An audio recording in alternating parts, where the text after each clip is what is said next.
नमस्कार my dear friend, और आप लोगों के बीच में मैं एक बार फिर से आलोक वर्मा आपके अपनी यूट्यूब चैनल इंग्लिश विद आलोक पर एक नए टॉपिक के साथ हाजिर हुआ हूं।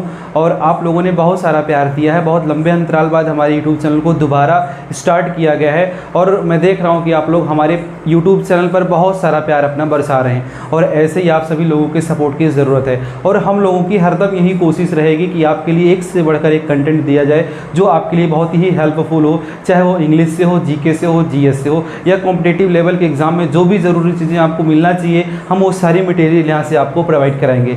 ज़्यादा समय आपका ज़ाया नहीं करूँगा, मैं सीधा लेकर चलता हूँ आपके अपने टॉपिक पर, वॉइस पर। ठीक है, मैं वॉइस में टॉपिक लिखा हुआ है पैसिव ऑफ इंपरेटिव सेंटेंसेज, यानी कि आज्ञा सूचक वाक्य।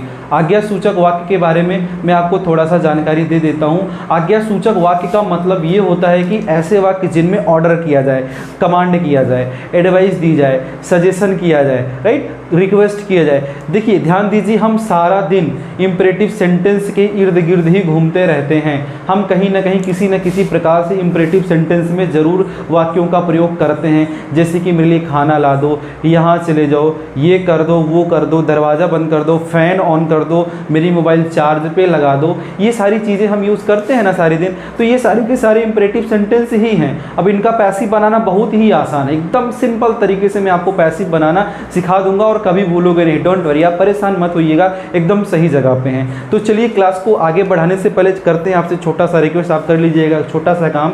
यदि आप हमारे चैनल पर नए हैं तो चैनल को सब्सक्राइब करना तो बिल्कुल ही मत भूलिएगा, ताकि आपको आने वाले जो भी नोटिफिकेशन होंगी, जब आप बेल आइकन को प्रेस करके रख लेंगे तो सारी चैनल्स पर जो भी चीज़ें या गतिविधियां होंगी, नोटिफिकेशन आपको सबसे पहले मिल जाया करेंगी। और हाँ, वीडियो अच्छी लगे तो लाइक ज़रूर करना, और अच्छी लगे तो ज़रूर किसी और अपने दोस्तों को शेयर करना, ताकि उनको भी उससे थोड़ा बहुत हेल्प मिल जाए। तो चलिए स्टार्ट करते हैं अपने वीडियो को। देखिए इंपरेटिव सेंटेंस क्या होता है। इंपरेटिव सेंटेंस में इन कुछ इस 1 2 3 4 इन 4 तरीकों के भावों को आप देख सकते हो, जैसे कि ऑर्डर भी हो सकता है, रिक्वेस्ट भी होगा, सजेशन भी होगा और एडवाइस भी होगा। ऑर्डर में क्या होता है, हम आमतौर पे किसी न किसी चीज़ के लिए ऑर्डर करते हैं, ठीक है ना, किसी न किसी चीज़ के लिए कहते हैं किसी दूसरे व्यक्ति को। एक चीज़ और ध्यान दीजिएगा, जो ये इंपेरेटिव सेंटेंस है इसकी शुरुआत सदैव वर्ब की फर्स्ट फॉर्म और ऑब्जेक्ट से होती है। आपको इसमें सब्जेक्ट नहीं दिखेगा, लेकिन ध्यान दीजिएगा, सब्जेक्ट नहीं दिखे तो इसका मतलब ये नहीं कि इसमें सब्जेक्ट नहीं होता है। सब्जेक्ट इसमें यू को अंडरस्टूड किया जाता है, यानी कि यू को माना जाता है। क्यों माना जाता है? क्योंकि इंपरेटिव सेंटेंस का प्रयोग हम अपने से सामने वाले व्यक्ति के लिए ही करते हैं, यानी कि मैं कुछ भी करूंगा तुमसे कहूंगा, ठीक है। तो मैं अगर किसी चीज़ का आदेश दूंगा तो अपने से दूसरे व्यक्ति को कहूंगा, यानी कि उसमें क्या होता है, यू इनविजिबल होता है लेकिन उसको माना गया होता है। तो इसको आप समझते रहिएगा। सब्जेक्ट नहीं है तो इसका मतलब उसमें सब्जेक्ट नहीं है। सब्जेक्ट है पर लिखा नहीं जाता है, और सब्जेक्ट किसको माना जाता है, सेकंड पर्सन यानी को यू को माना जाता है, राइट। तो चलिए स्टार्ट करते हैं। देखिए आज्ञा सूचक वाक्य में अगर आपको किसी वाक्य में ऑर्डर और कमांड दिखाई दे, यानी कि एक्टिव वॉइस में ऐसे भाव आपको दिखाई दें जिनमें ऑर्डर किया गया हो, यानी कि आदेश किया गया हो, बहुत ही सिंपल सा मेथड है, फॉर्मूले का यूज कर करके आप आसानी से एक्टिव वॉइस से पैसिव वॉइस में उस वाक्य को बदल सकते हैं। आप देख सकते हैं जो पैसिव वॉइस का स्ट्रक्चर होगा, सबसे पहले हम किसका इस्तेमाल करेंगे, लेट का यूज करेंगे। लेट के बाद जो भी आपका ऑब्जेक्ट होगा उसको क्या बनाओगे, सब्जेक्ट बनाओगे। आफ्टर दैट किसका इस्तेमाल करोगे, बी का यूज करोगे। उसके बाद जो आपको वर्ब की फर्स्ट फॉर्म से स्टार्टिंग होती है उसको वर्ब की कौन सी फॉर्म बनाओगे, थर्ड फॉर्म बनाओगे। देखिए मैंने यहाँ पे लिख दिया है, अब ये ऑब्जेक्ट क्या बन जाएगा, सब्जेक्ट बन जाएगा। इसके पहले किसका यूज करोगे, लेट का यूज करोगे। आफ्टर दैट किसका यूज करोगे, बी का यूज करोगे। उसके बाद वर्ब की थर्ड फॉर्म कौन बनेगी, जिस वर्ब से इसकी शुरुआत हुई है उसको वर्ब की थर्ड फॉर्म में लिख दोगे तो सेंटेंस आपका एक्टिव वॉइस से पैसिव वॉइस में बड़ी आसानी से ही चेंज हो जाएगा। तो चलिए कुछ एग्जांपल्स को देखते हैं। पहला सेंटेंस है शट द विंडो। आप आमतौर पे बोल ही देते हो शट द विंडो, यानी कि खिड़कियों को क्या करना है, आपको बंद करना है। खिड़की को बंद करने का आपने क्या किया है, आदेश दिया है। अब ऐसे वाक्यों को पैसिव कैसे बनाएंगे, आप स्ट्रक्चर को फॉलो कर लीजिए, एकदम इजीली आप इसको बना लोगे। तो आप देख सकते हो शट आपकी क्या है, वर्ब है। शट क्या है, आपकी वर्ब है, और कौन सी फॉर्म है वर्ब की, फर्स्ट फॉर्म है। और द विंडो क्या है, आपका ऑब्जेक्ट है। द विंडो क्या है, ऑब्जेक्ट है। अब द विंडो इस तरफ जाएगा और शट इस तरफ जाएगा। उसके पहले हमें करना होगा एक छोटा सा काम, किसको इस्तेमाल करना है, लेट को लिखना है। लेट के बाद ये सब्जेक्ट जो आपका जो दिख रहा है, ये द विंडो। यहाँ तक आपने लिख लिया। उसके बाद इसका काम खत्म हुआ, इसका काम खत्म हुआ, कौन सा बचा? बी का इस्तेमाल करना है। Let the window be. अब शट की थर्ड फॉर्म क्या होती है? शट ही होती है। आप फुल स्टॉप लगा दोगे, आपका एक्टिव वॉइस से पैसिव वॉइस में सेंटेंस बदल गया है। कैसे बदल गया है? बहुत आसानी से बदल गया है। कहाँ से बदला हमने? इस फॉर्मूले के सहारे बदला। यानी कि पैसिव का जो स्ट्रक्चर बनेगा कुछ इस तरह बनेगा, पैसिव का जो फॉर्मूला होगा कुछ इस तरह होगा। यदि आप इस फॉर्मूले का यूज करेंगे तो किसी भी तरीके का इंपेरेटिव सेंटेंस यदि ऑर्डर और कमांड कर रहा है तो बिल्कुल इसी फॉर्मूले का यूज करके आप एक्टिव से पैसिव वॉइस में वाक्यों को क्या कर सकते हैं? बदल सकते हैं। तो चलिए दूसरा एग्जांपल देते हैं। लिखा है bring a glass of water. Bring का मतलब होता है लाना। ये वर्ब की कौन सी फॉर्म है? फर्स्ट फॉर्म है। जैसे कि मैंने आपको पहले भी बताया कि इंपेरेटिव सेंटेंस की शुरुआत किससे होती है? वर्ब की फर्स्ट फॉर्म से होती है। तो आपको जितने भी इंपेरेटिव सेंटेंसेस देखने को मिलेंगे वो वर्ब की फर्स्ट फॉर्म से ही देखने को मिलेंगे। आप कैसे बदलोगे इसको? आपको देख बताते हैं। ये ब्रिंग आपका क्या है? वर्ब है। अ ग्लास ऑफ वाटर क्या है? आपका ऑब्जेक्ट है। अब इसको क्या बनाओगे? सब्जेक्ट। इसको बनाओगे वर्ब की थर्ड फॉर्म। चलिए बदलते हैं स्ट्रक्चर के सारे। हमें सबसे पहले क्या लिखना है? लेट लिखना है। लेट लिख दिया ना। उसके बाद आप किसका इस्तेमाल करोगे? सब्जेक्ट का। तो एक्टिव वॉइस में सब्जेक्ट तो दिख नहीं रहा है, लेकिन एक्टिव वॉइस में ऑब्जेक्ट जरूर दिख रहा है। इसका हमें क्या बनाना है? सब्जेक्ट बनाना। क्या हो जाएगा? Let a glass of water. उसके बाद किसका यूज करेंगे?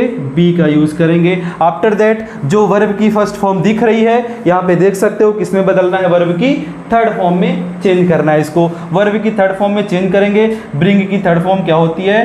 ब्रॉट होती है। ठीक, ये सेंटेंस आपका बदल गया। आई होप कि आपको समझ में आ गया होगा। यदि नहीं आया होगा तो वीडियो को बैक कर सकते हो, ठीक है ना? बैक करके देखिए, इसकी वीडियो ना करिए, क्योंकि आने वाले अगले आपको ये पूरे के पूरे सेंटेंस इसी में हम आपको कवर करके बताने वाले हैं। ऑर्डर पढ़ाएंगे, रिक्वेस्ट को भी बदलना सिखाएंगे, सजेशन वाले वाक्यों को बदलना सिखाएंगे और एडवाइस वाले वाक्यों को भी बदलना सिखाएंगे। तो वीडियो को बिल्कुल कतई कभी भी यहाँ पर जो भी चल रहा है उसमें स्किप आपको नहीं करना है। आपको पूरा वीडियो वॉच करके जाना है और मैं गारंटी देता हूँ आपके लिए बहुत ही हेल्पफुल होगा। तो चलिए आगे देखते हैं। Inform the police. लिखा है इन्फॉर्म द पुलिस। इन्फॉर्म का मतलब होता है सूचना देना। इन्फॉर्म का क्या मतलब होता है? सूचना देना। किसको सूचना देना है? पुलिस को सूचना देना है। तो इसको देखो, इसी स्ट्रक्चर को फॉलो करना है। आप क्या लिखोगे? लेट। फिर क्या लिखोगे? आपके लेट के लिखने के बाद क्या आएगा आपका? द पुलिस आपका क्या है? ऑब्जेक्ट है, बन जाएगा सब्जेक्ट। उसके बाद आप किसका यूज करोगे? बी का यूज करोगे। Let the police be informed हो जाएगा। क्या हो जाएगा? इन्फॉर्म्ड हो जाएगा। ये आपका सेंटेंस बनकर तैयार है। और आगे का सेंटेंस क्या लिखा है? Finish this work. इस वाले सेंटेंस को आप कमेंट्स बॉक्स में मुझे बताइएगा कि इसका पैसिव क्या होता है। आई होप कि आपको इंपेरेटिव सेंटेंस समझ में आ गया होगा।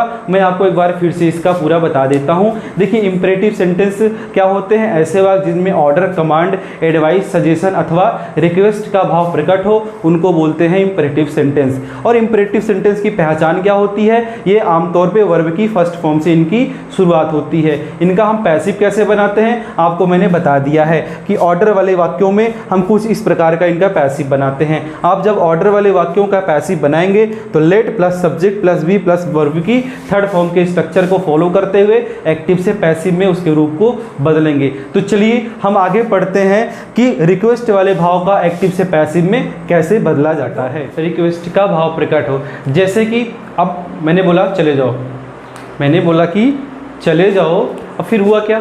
अब यहाँ पे ऑर्डर हुआ। इस वाक्य में भाव कैसा प्रकट हुआ? ऑर्डर का भाव प्रकट हुआ। लेकिन अब इसी चीज़ को मैं एक दूसरे भाव से बोलूँ तो, जैसे प्लीज़ चले जाओ, कृपया चले जाओ, ठीक है ना? तो क्या होगा इसमें? कैसा भाव प्रकट हुआ? रिक्वेस्ट का भाव प्रकट हुआ। यानी कि आपने उसको जाने के लिए रिक्वेस्ट किया है, उससे जाने के लिए प्रार्थना आपने की है।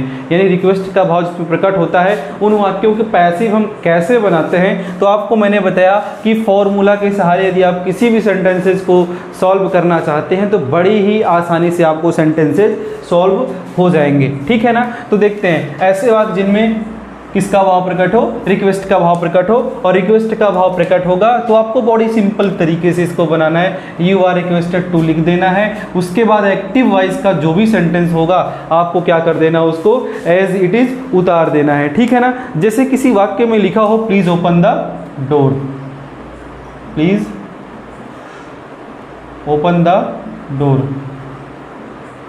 अब यहां पे प्लीज को हम क्या कर देते, यदि हटा दें, प्लीज को क्या कर दें, हटा दें, और लिखा हो सिर्फ क्या, ओपन द डोर। अब ओपन द डोर लिखा है, प्लीज को हटा दीजिए, तो कैसा भाव प्रकट हो रहा है, हम जैसे कि किसी को ऑर्डर कर रहे हो, यानी कि दरवाजा खोल दो। लेकिन जैसे ही दरवाजा खोलने के लिए हम रिक्वेस्ट करें, यानी कि बोले प्लीज ओपन द डोर, यानी कि कृपया दरवाजा खोल दें, तो इस वाक्य में कौन सा भाव प्रकट हुआ, रिक्वेस्ट का भाव प्रकट हुआ। ऐसे वाक्यों को बनाने के लिए बड़ा सिंपल सा मेथड है, बहुत सिंपल सा फॉर्मूला है। आपको करना क्या है, यू आर रिक्वेस्टेड टू को आप सबसे पहले लिखेंगे, उसके बाद प्लीज को हटा देंगे, ठीक है ना। प्लीज को हटाने के बाद जो भी वाक्य शेष बचेगा यू आर रिक्वेस्टेड टू के बाद उसको जोड़ देंगे, तब वाक्य आपका एक्टिव से पैसिव में बन जाएगा। और वो वाक्य कैसा बनेगा, जो एक्टिव वॉइस रिक्वेस्ट का भाव प्रकट हो रहा होगा उस वाक्य का पैसिव बनेगा। अब करते क्या, आपको सिंपल क्या करना है, आपको लिखना है यू आर रिक्वेस्टेड, आपने यहां क्या कर लिया, टू लिख लिया। अब इस प्लीज को क्या कर दोगे, आप रिमूव कर दोगे, हटा दोगे, और इसको हटाने के बाद आपका जो भी सेंटेंस शेष बचता है ओपन द डोर आप क्या कर दोगे, लिख दोगे।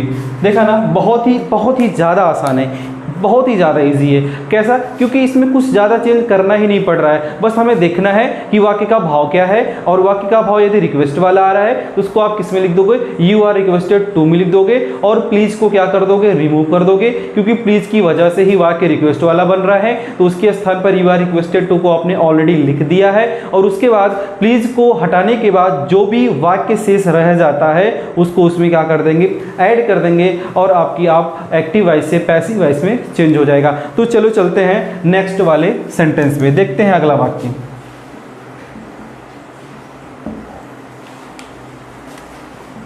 लिखा हो give me your pen please, कृपया मुझे अपनी पेन दे।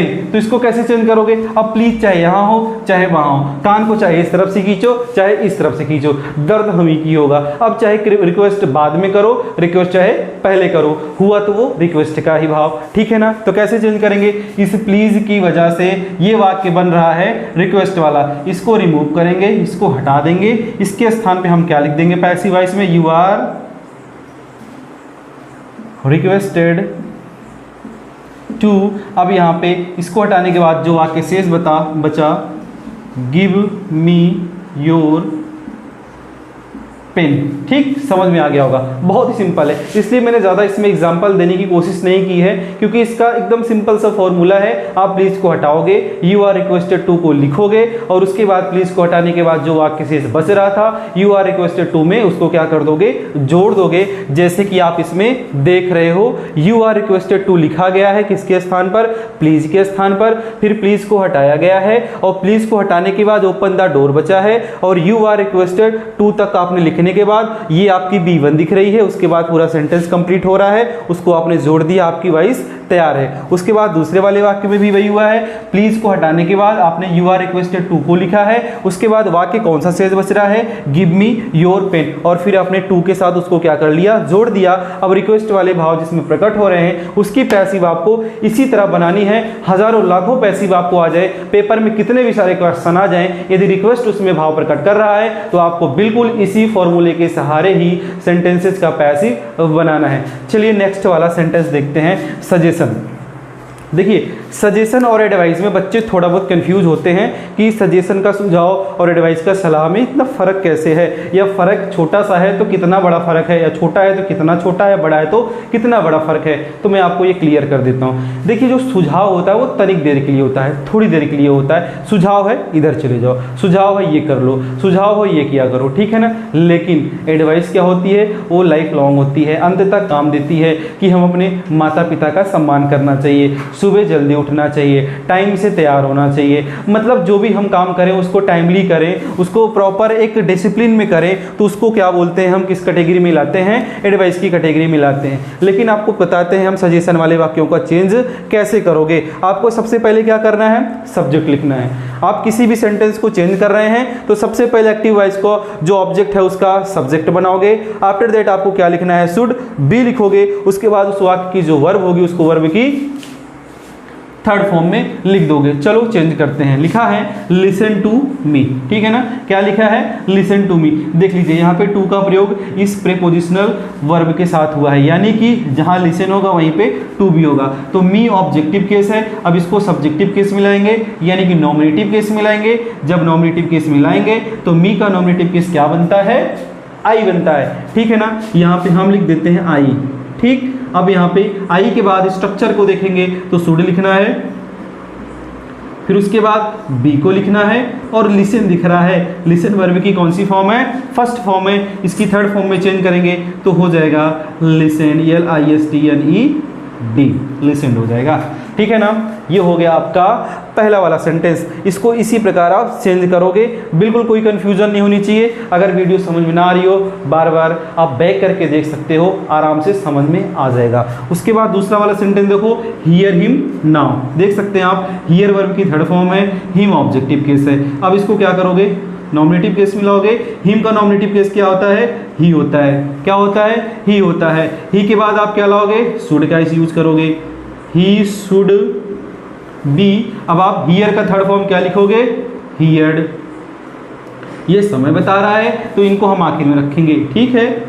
ये आपका सेंटेंस दूसरा वाला भी तैयार है, और ये आखिरी वाला सेंटेंस है। और इस आखिरी वाले सेंटेंस का पैसिव मुझे आप कमेंट में बताइएगा कि लव द किड की पैसिव क्या होती है। आप कमेंट सेक्शन में मुझे जरूर बताइएगा, ठीक है ना। चलते हैं अपने तीसरे वाले वाक्य की तरफ। ऐसे वाक्य जिसमें किसका भाव प्रकट हो रहा हो, एडवाइस का भाव प्रकट हो रहा हो, यानी कि सलाह का भाव प्रकट हो रहा हो। जब किसी वाक्य में सलाह का भाव प्रकट होता है तो उसका स्ट्रक्चर कुछ इस प्रकार का होता है। कैसे होता है, you are advised.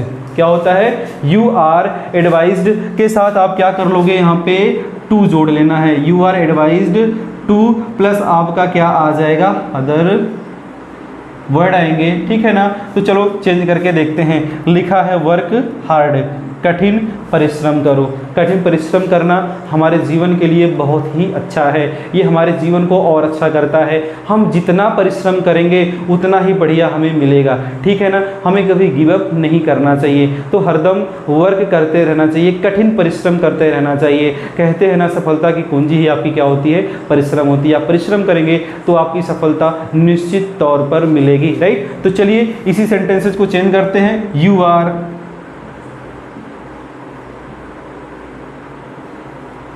advised to, you are advised to work hard, right। देख लिया आपने। अब ये सलाह और सुझाव में फ़र्क है ना, मेरी सुनो। अब मेरी सुनो तुरंत है, ठीक है ना, मेरी सुना करो, ये तुरंत की बात है। लेकिन वर्क हार्ड जीवन में किया करो, कठिन परिश्रम करते रहना चाहिए। तो ये आपका सलाह हुआ, ठीक है ना। नेक्स्ट वाला sentence, get up the early, ठीक है ना। उठना सवेरे बहुत ज़रूरी है। यदि आप जल्दी सुबह उठते हैं तो स्वास्थ्य के लिए बहुत ही लाभदायक होता है, ठीक है ना। तो इसको कैसे चेंज करेंगे, यू आर एडवाइज्ड